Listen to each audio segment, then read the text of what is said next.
Hey, it's Michael, and today I'm looking at a brand new coffee brewer by Ninja. This is it right here. It is the Ninja DualBrew Pro. It's the model number CFP300. And what really sets this apart from other coffee makers is not only does it brew ground coffee, but it also enables you to use K-cups in this. And I just love that. Now, we use K-cups as a matter of convenience. Sometimes you just don't want to mess around making coffee. You just pop a K-cup in here, and in less than 2 minutes from a cold start, you'll have a nice hot cup of coffee. But this has some other great features as well. And so let me just give you a little tour of this before we get into the actual operation. As far as the dimensions, this stands 15 inches tall, which is fantastic because when it's on your kitchen countertop, you'll likely be able to slide it underneath your cabinets, which is really convenient. Another really cool feature is the water reservoir, which holds 60 ounces of water. It can either be off to the side like this, or you can remove the water reservoir, and then there's a tab on the back here that you just slide this out, and then you can rotate the base for the water reservoir to the back of the machine. And that lets you have the water reservoir on the back of the machine, so therefore the coffee maker isn't going to be taking up as much width on your counter, just like that. And then you just replace this spacer in here when you're done, moving it to the back or rotating it whatever direction you want. You just replace the spacer. So that's that. On the side here, we have a integrated scoop. And the scoop is cool because it actually has embossments on there to let you know how many scoops of coffee you should use for particular drinks.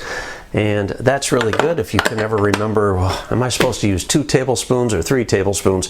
You don't have to worry about it because it's right on the scoop. And then folding out from the side, we have a frother whisk. And this is really cool because you can just put your warmed milk in a cup in here, push the button on the top, and the whisk goes around. I'm going to show you how this works a little bit later on in my review. And then for cleaning, this just comes off like this. It twists off. You can just rinse this off underwater and then put it back on there and fold it out of the way. There's a little knob here. This knob has a icon of a coffee bean, and then it has another icon of like a drop of water. The beautiful thing that this machine does is it lets you draw hot water, very hot water, out of the machine, and you have 2 temperature choices. The first one is called boil, and that actually isn't 212, but it does produce hot water that's about 195 degrees.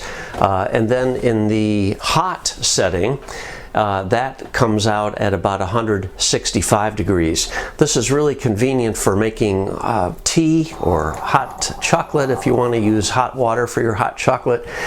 So that is really fancy. And what is really the best part about it is that it does not share the brew basket when the hot water comes out. It actually has its own dedicated output.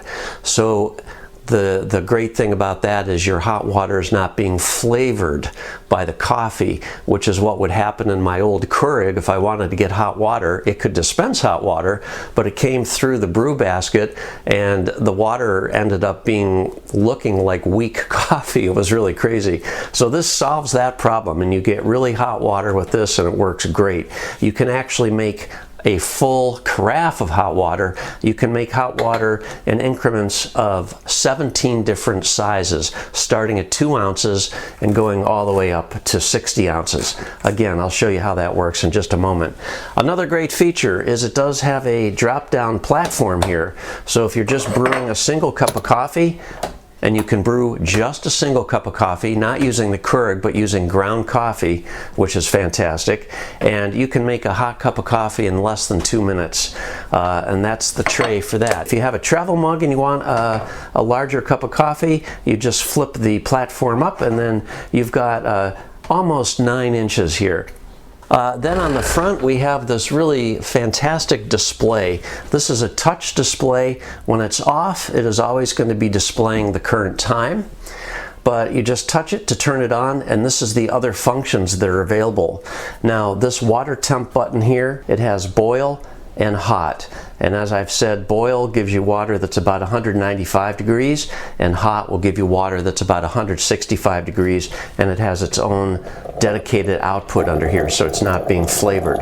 When it's in either one of those temperatures, this is a multifunction dial here that spins, and by rotating it, you can choose how many ounces you want, and you'll also notice the icons above the dial. They light up to indicate what type of thing you're going to be filling.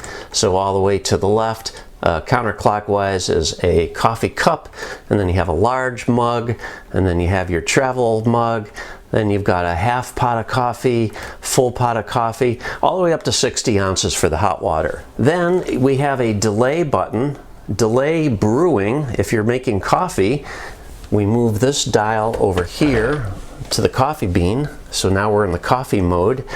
The delay button will let you set what time you want that to start brewing.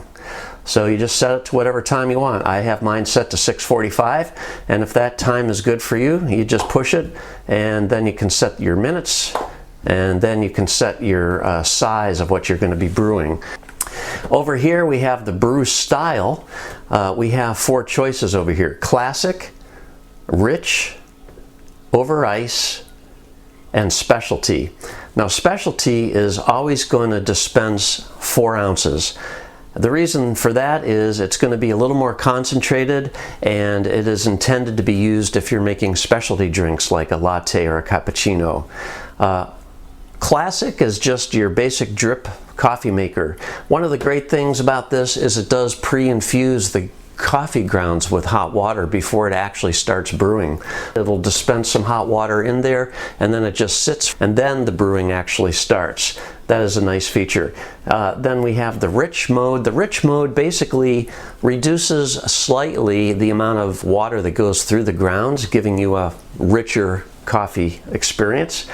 Then we have over ice. If you want to make an iced coffee, just fill your coffee mug with some ice, put it under here, drop down the tray if you want, and then it'll brew the coffee right into your ice. And again, you get to change the number of ounces that are dispensed for each of these different modes. And then we have the hour and minute. That is if you want to set your clock, you'd push the hour and the minute to set your time. Then down here is a small lever. It says open or closed. That's going to stop the brew basket from dripping into your cup and or your carafe. So if you want to close it while it's mid-brew just to get a sip of coffee, then you would close it and just reopen it. Now I did mention this brews K-cups, and the way it accomplishes that is with a K-cup pod adapter. So what you do here is this lifts up and out, and this is where your K-cups go in. And this just goes right into the brew basket. So when you're brewing ground coffee, you use a paper filter, number 4 paper filter in the brew basket. But when you want to make K-cups, then you just drop the pod adapter in there, and it really works just like you would expect any Keurig to work. So let me get a K-cup, drop it in, snap it down. Now here, it knows that I'm making a K-cup by that little icon, and I can change the brew size from 6 ounces, 8 ounces, 9, 11, and those are the choices. Now these numbers may change a little bit when you change the brew style from rich to classic. In that case, you get 6 ounces, 8 ounces, 10 ounces, and 12 ounces. So, and then if you change it to over ice, once again, you may see some different numbers showing up here. So we've got 6, 8, 10, and 12. Okay, so it's the same for over ice. And then specialty, again, is only going to be 4 ounces. Therefore, it's going to be a little more concentrated if you want to add some froth to your drink. So let's just make a rich 11-ounce cup of coffee. I'm going to drop the tray down here. I got my dog kisser mug ready to go, and let's just see how long this takes to brew. I'm going to make it 8 ounces. Clock is running.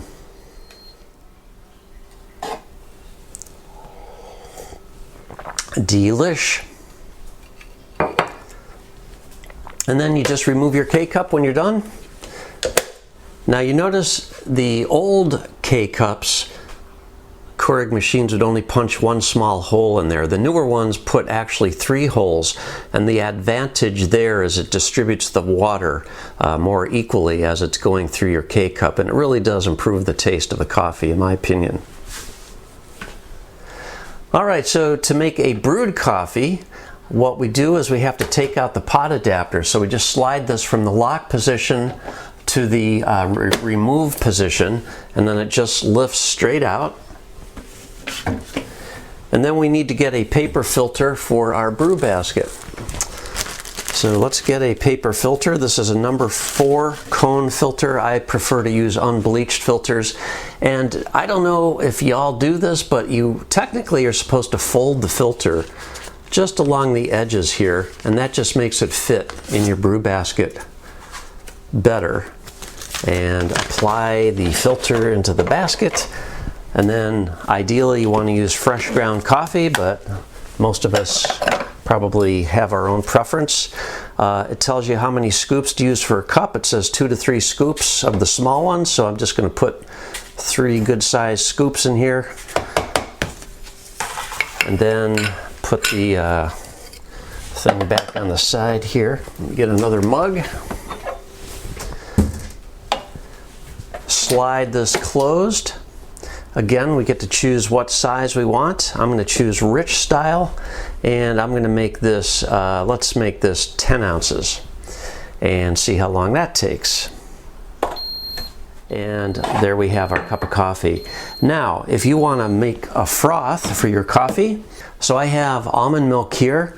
It's just out of the carton from the refrigerator. I haven't warmed it up or anything, but you could warm it up in the microwave a little bit first if you like your froth hot. But what you do is just insert the frother into the milk. Make sure you do that before you turn it on, or you're going to have milk squirting all over the place. And then just push the button on the top, and the whisk starts going around. And in just a matter of seconds, you're going to get a really nice froth. It'll almost double in volume, actually. And I have had good success using almond milk, but you can also use whole milk or 2%, whatever your preference is. Almond milk sometimes doesn't get quite as much froth as a whole milk would, though. But you can see here we're getting some more volume, and it usually takes less than a minute.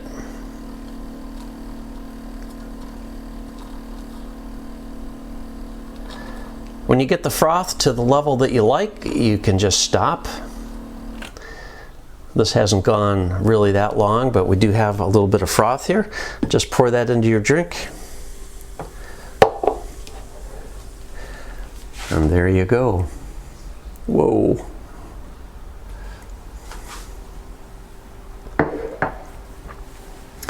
To wash this, just twist it off, take it over to your sink, and you can just rinse it off. Put it back on and fold it away, and you're good to go for the next time. One other thing I'll show you here, well, first of all, we got to get rid of our grounds. So I just lift the whole brew basket out, take it over to my garbage can and throw it out. Rinse this out, put it back in, close the sliding drawer. One other thing to show you, this can be lifted up over here, and you can just wipe this area out. Doesn't really get dirty very often. Takes a while before there's anything in there to really clean out, but over time it will accumulate some just oils from the steam rising up, and so you can just wipe it out that way. So that is a look at the Ninja DualBrew Pro. I think it's excellent. I really like it. We've been able to get rid of our old Ninja and our Keurig machine and just replace it with this one machine. It's doing a fantastic job, and I really like it. If you have any questions, please leave me a comment below, and please subscribe. Would love to have more subscribers. I am struggling to get 10,000 subscribers so that I can start doing live streams, and that'll be very exciting. So we'll catch you next time. Thanks a lot for watching. Have a great day.